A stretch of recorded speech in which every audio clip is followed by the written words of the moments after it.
Hey guys, today we're going to start a short unit on scientific notation.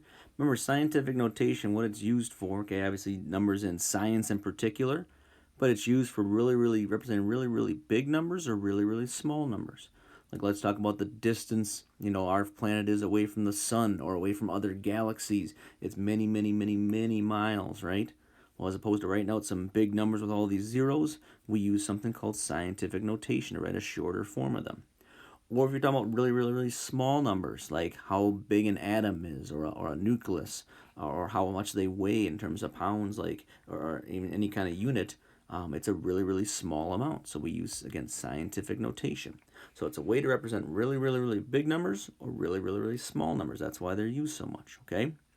Now, this first slide here asks you to try to remember, recall for yourself, what does scientific notation look like? There's a certain way that it has to look for a number to be in scientific notation.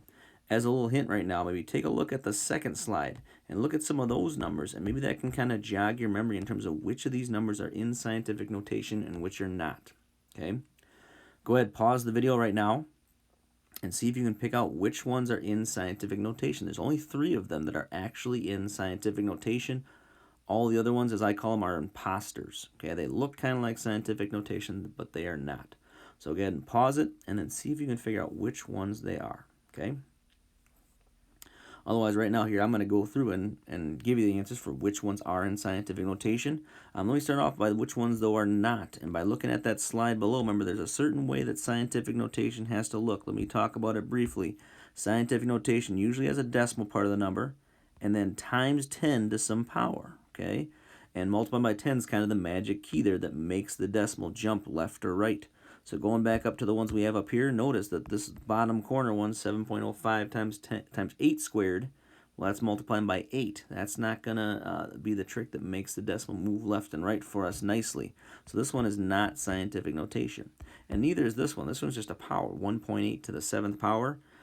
It's not times 10 to something, so it's not scientific notation. Okay. Then the other kind of key thing that'll help us get the rest of the numbers is notice that the decimal part of all these numbers down here always just have 1 digit to the left, right?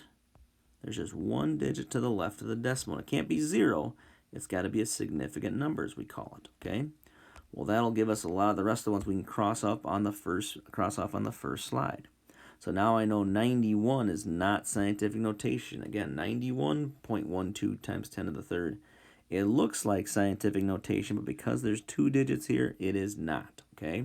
Same thing with this 124.1. That's not scientific notation. Or the bottom right corner down here, 100.5. Nope, there's 3 digits to the left of the decimal. I can't have that. I have to have just 1, okay? And like we said, you can't have 0 to the left of the decimal. It's got to be a significant number, as they call it, 1 through 9. So these also get canceled out. So the 3 numbers that are in scientific notation, these 3 are. And so those are the ones hopefully you got too. Let's go on to the next slide, though, and I'll talk about how to make a number in standard form or in scientific notation, and that's mainly what your assignment is today. But you need to know what the form looks like because that's the form we'll be using. Okay, this next slide will be very much like some of your homework problems. They give you numbers that are in scientific notation already, so they are set up in scientific notation. They want you to put them in standard form. And that means write them out with all their zeros, as big as they are, okay? Remember the trick to these numbers in scientific notation is it takes a decimal number like this, and sometimes a decimal, sometimes not, but most of the time a decimal number, and it multiplies it. This next part says it's multiplying it by 10 a certain number of times. Remember what happens when you multiply a number by 10, you guys. If I take the number 7 and I times it by 10, I get 70.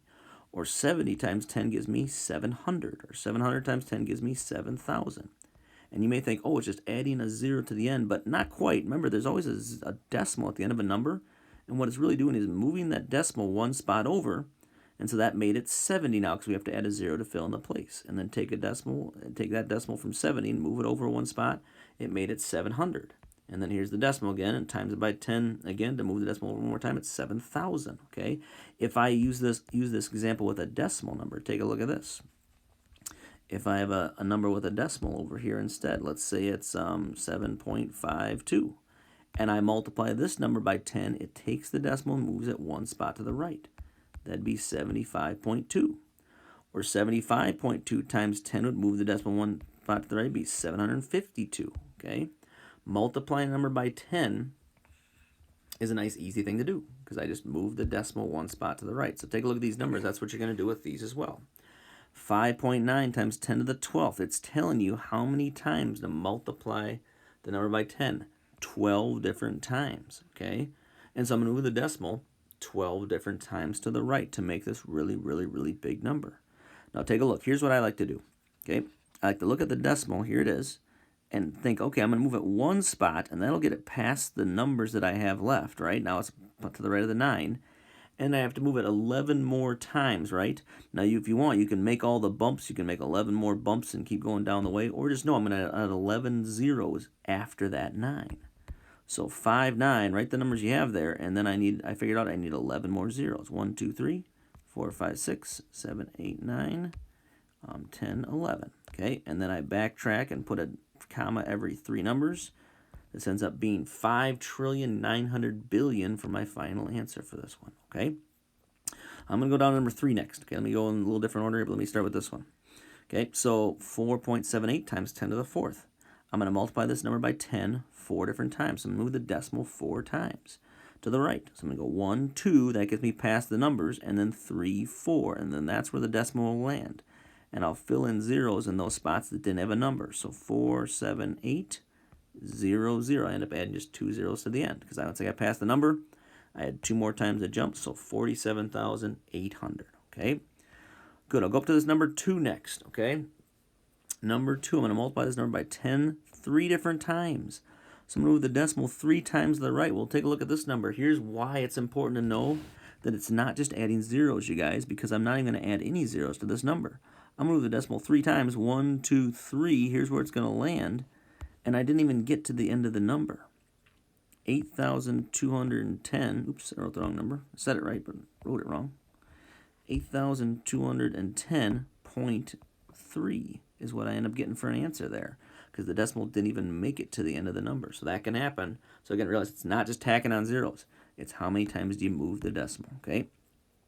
Number 4, I'm going to move the decimal 8 times to the right to make this really, really big number. 1, 2, 3, 4 times gets me to the end of the number.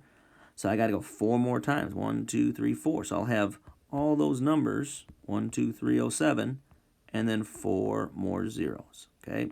And then I'll backtrack and put my commas in, all right?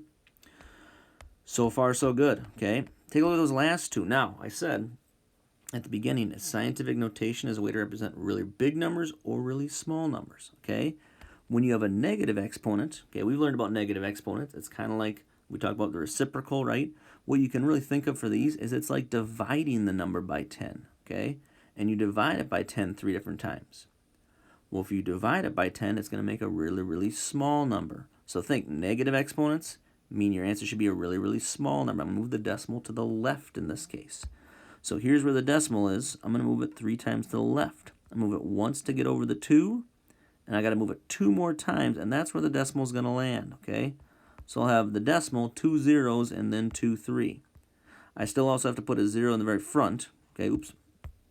So I got 0 point, and then I figured out it should be 2 zeros and then 2, 3. Okay? And again, you guys, as always, if you have trouble with this, I'm going to do some homework problems too on an extra video. So definitely scope that out as well, and maybe that'll give you some help too on the homework problems. Okay, but let me do another example here for the next page. This one says 4.27 times 10 to the negative 5th. So again, it's a negative exponent, so it means it's going to be a really small number, right? So I'm going to move the decimal 5 times to the left. So 1 time to get over the 4, and then 1, 2, 3, 4, and then my decimal is going to land. So 0 point, and I should have 4 zeros, 4, 2, 7. Okay, the last slide I want to do with you today before I get you started on the homework is now let's go the other way. Let's write numbers in scientific notation. Think about what we've talked about in the last couple of pages, okay? Last couple of slides.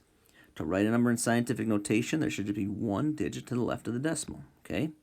In a number, normally the decimal's right at the end there. You can see in green I've got it, okay?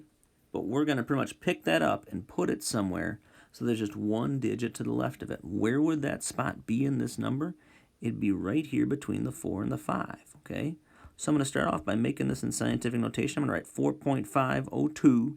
And then once I get to the rest of the zeros in the number, I can stop writing because that's why we do scientific notation, so that I can cut off all the extra zeros, okay? So 4.502 times 10 to the what power? We'll take a look. The decimal was down here at the end, right? It was here, and I want to move it here. So how many times would it jump to get from the green, what the green decimal was, to the blue decimal? 1, 2, 3, 4, 5, 6, 7 times. So this should be times 10 to the 7th power. It's a really big number, right? 45 million. So that's why it's a positive exponent. So 4.502 times 10 to the 7th power. Okay. I'm going to jump down to number 3 now. I'll do 2 and 4 next, but let me jump to number 3. Okay.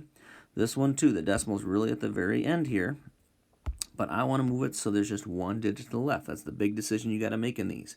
Well, you're going to put it right here between the 1 and the 4, because now there's just one digit to the left of it. So 1.4, 87242. Okay, this one has a lot of extra numbers. Usually there's zeros there, but this one just happens to have a lot of extra numbers. We got to write them all in. Okay, times 10 to the what power? 1, 2, 3, 4, 5, 6, 7. So again, they won't always be 7th power, but these first two were. So there's my answer to the 7th power. Okay, the last two, maybe you know how these are going to work already, but think it's a really small number. So guess what? We're going to have a negative exponent. See if you can, again, maybe right now pause the video and try them out and see if you can figure out what these are going to be. Otherwise, I'll show you right now. And again, if you need more help later, check out the extra homework video too, and that might be a help to you, okay? But take a look at that first one. Same idea as problems 1 and 3. I need to take the decimal right now, which is here, and put it somewhere where there's just one digit to the left, and not 0 like a significant number. So it's going to be right here between the 4 and the 5, because then just the 4 will be to the left of it. So 4.5 times 10. How many times did I have to jump it, in this case, to the left? 1, 2, 3. Or sorry, to the right, to make a really, really small number. So since it's going to be 3 times, and since it's a really, really small number, it's going to be negative to the negative 3rd power. 4.5 times 10 to the negative 3rd. Again, think, small number is negative, right? Now, negative numbers are smaller, so this is a really, really small number, so it's a negative exponent, okay? Last one before I let you try it. Again, here's the decimal. I want it to be right here, right after that 2, because then there's just one digit to the left of it when I rewrite it now with scientific notation. The decimal part, 2.0302 times 10 to the, and how many times did I have to jump it to the right? 1, 2, 3 times, okay? And again, it's a really, really small number though, so it's to the negative 3rd power, okay? Again, now I want you to try the homework, and if you still need some help, you guys, then check out the extra video at the end. Post it also for extra homework help. Okay, good luck. Do the best you can. Let me know if you need help. All right, thanks.